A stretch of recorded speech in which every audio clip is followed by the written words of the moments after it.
Good afternoon, students. We have completed the plateau, mountains, and plain area. Now we will start the Indian desert. The Indian desert lies toward the western margin of the Aravalli Hills. जो Indian desert है, it towards on the western margin of the Aravalli Hills. Aravalli Hills तक है. It is an undulating sandy plain covered with sand dunes. और यहाँ पर smooth और rising और falling down वाली मिट्टी है, जैसे sandy plain covered with sand dunes, यानी बहुत हिली टाइप सैंड ड्यून्स बने हुए हैं, मिट्टी के पहाड़ जैसे. This region receives very low rainfall below 150 millimetre per year. और ये जो रीज़न है वेरी लो रेनफॉल, सबको पता है कि हमारे यहाँ कितनी कम रेनफॉल होती है. Very low rainfall below 150 mm पर ईयर.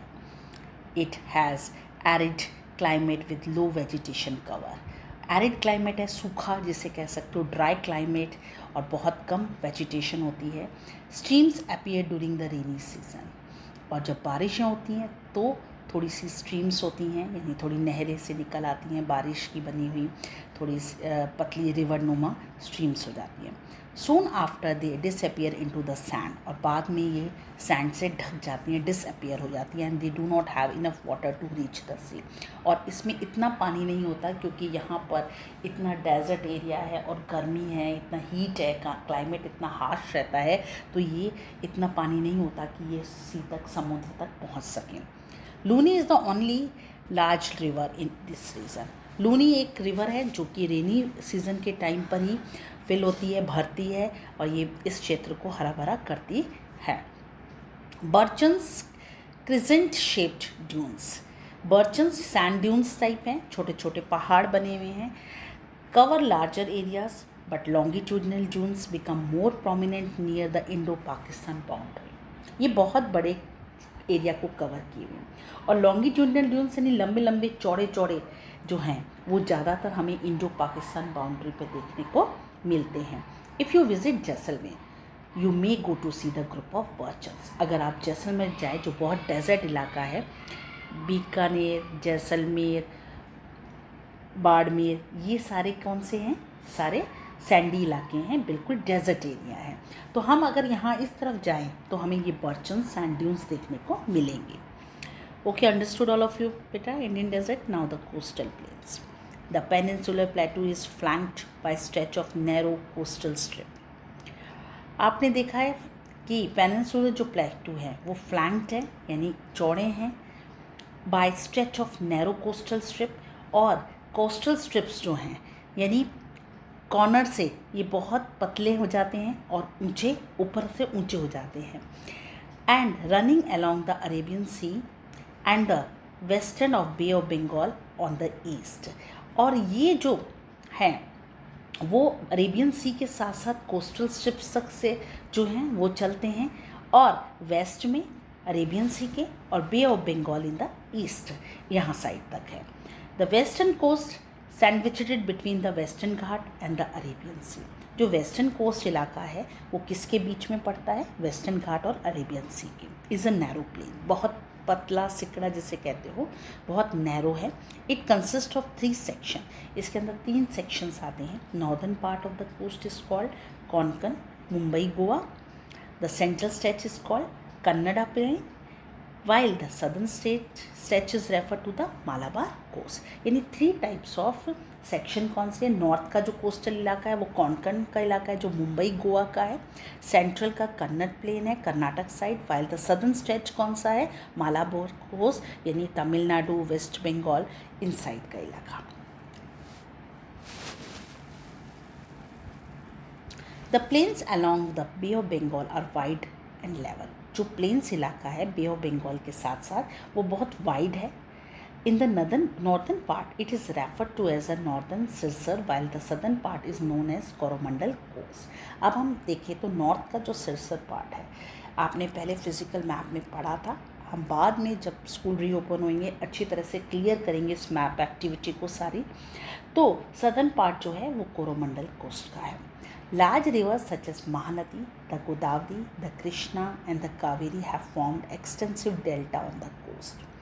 और बहुत बड़ी बड़ी रिवर्स हैं यहाँ पर जो साउथ को लिए हुए हैं, महानदी गोदावरी, कृष्णा, कावेरी, ये सारी इस कोस्टल एरियाज को के डेल्टा बनाए हुए हरा भरा किए। Lake Chilka is an important feature along the eastern coast. आप सबको पता है लार्जेस्ट सॉल्ट वाटर लेक जो है वो चिल्का है, जो कि महानदी डेल्टा को बनाए हुए हैं और उड़ीसा स्टेट में है, ईस्टर्न कोस्ट में। Now the island, you have already seen that India has a vast mainland. Besides this, the country has two group of island. आपने देखा है कि इंडिया कहाँ तक मेन लैंड जो है उसकी कितनी फैली हुई है, land mass area. Beside this, उसके साथ साथ कंट्री में दो ग्रुप ऑफ आइलैंड्स भी हैं जो हमारे से जुड़े हुए हैं। Can you identify these island groups? All of you know that Lakshadweep and the Andaman Nicobar island. Locate the Lakshadweep island group lying close to the Malabar coast of Kerala. Kerala के मालाबार कोस्ट की तरफ है Lakshadweep island.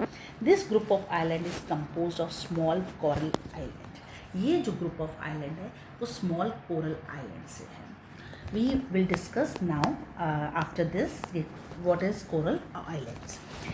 Earlier they were known as लैसाजाइव, Minicoy and Amindivi. इससे पहले इस नाम से भी जाना जाता था। In 1973, these were named as Lakshadweep. 1973 में इसे लक्षद्वीप के नाम से बोला गया। It covers small area of 32 square kilometer. बहुत छोटा एरिया कवर किए हुए हैं, 32 square kilometre. Kavaratti island is the administrative headquarters of Lakshadweep. Kavaratti जो इसकी कैपिटल भी है, लक्षद्वीप को एडमिनिस्ट्रेटिव हेडक्वार्टर भी है जहाँ पे वो सारा कुछ देखती है। This island group had great diversity of flora and fauna. Island में वैसे भी चारों तरफ जो सराउंडिंग है वो वाटर है, इसलिए बहुत फ्लोरा एंड फौना है, हरियाली है, ग्रीनरी है।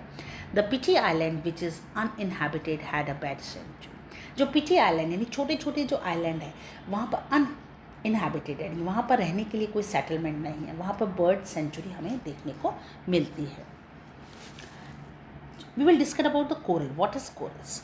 Coral polyps are short-lived microscopic organism. Coral polyps जो हैं वो बहुत छोटे ऑर्गेनिज्म हैं जो माइक्रोस्कोप से देखे जा सकते हैं। Which live in colonies, जो एक साथ रहते हैं। They flourish in shallow, mud-free and warm water. जो कि कहाँ फैले हुए हैं? बहुत गहराई में, शैलो यानी बिल्कुल ऊपर की तरफ, मड फ्री बिना मिट्टी के, और वार्म वाटर में, गर्म गुनगुने पानी में जैसे अंदर होता है।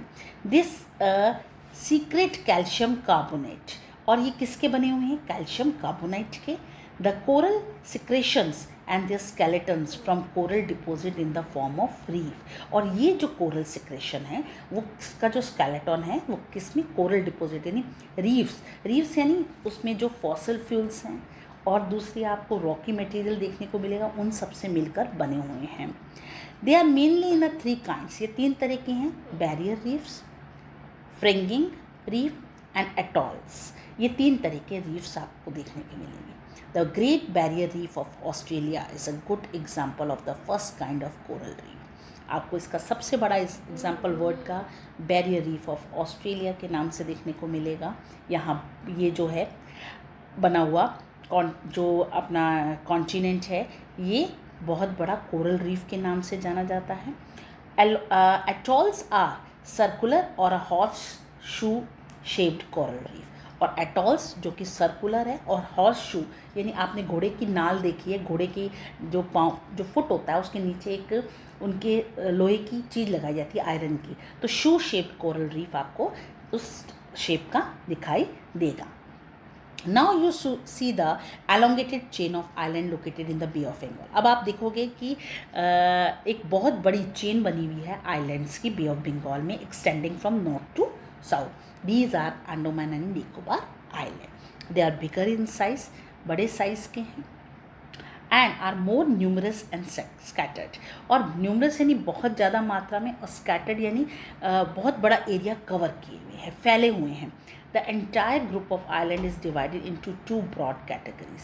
और ये जो आइलैंड है ग्रुप का वो 2 कैटेगरीज को डिवाइड किए गए हैं, नॉर्थ में अंडमान और साउथ में Nicobar. It is believed that these islands are an elevated portion of submarine mountains. और ये मानना है कि ये जो आइलैंड है ये एलिवेटेड है, यानी ये चौड़े फैले हुए हैं पोर्शन, सबमेराइन माउंटेन्स बनाए हुए हैं, यानी आसपास पानी है और बीच में माउंटेन्स हैं। These island group are of great strategic importance for the country, और ये जो आइलैंड है वो स्ट्रैटेजिक इम्पोर्टेंस दिए हुए हैं हमारे कंट्री को. There is a great diversity of flora and fauna, यानी बहुत अच्छी यहाँ पर ग्रीनरी है in this group of island. These island like close to equator, ये आइलैंड इक्वेटर के पास है. An experience equatorial climate and has thick forest cover, और इक्वेटोरियल क्लाइमेट लिए हुए हैं, यानी बिल्कुल मॉडर्न कह सकते हो, मॉडरेट कह सकते हो आप, क्योंकि थिक फॉरेस्ट कवर किए हुए हैं. India is only active volcano is found in the Barren Island in Andaman and Nicobar group of islands. Do you know? A detailed account of the different physiographic unit of highlight the unique feature of each region. आपने सारी physiographic unit देखी है, unique features देखी हैं हर क्षेत्र के, each region के. It would however be clear, और ये आपको क्लियर है that each region complements in the other, और हर एक रीजन एक दूसरे से अलग है. And makes a country richer in the natural resources.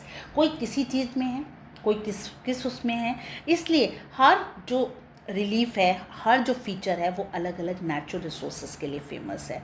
तो हम इससे देख सकते हैं कि हमारी कंट्री कितने अच्छे नेचुरल रिसोर्सेज के लिए फेमस है. The mountains are the major sources of water and forest wealth.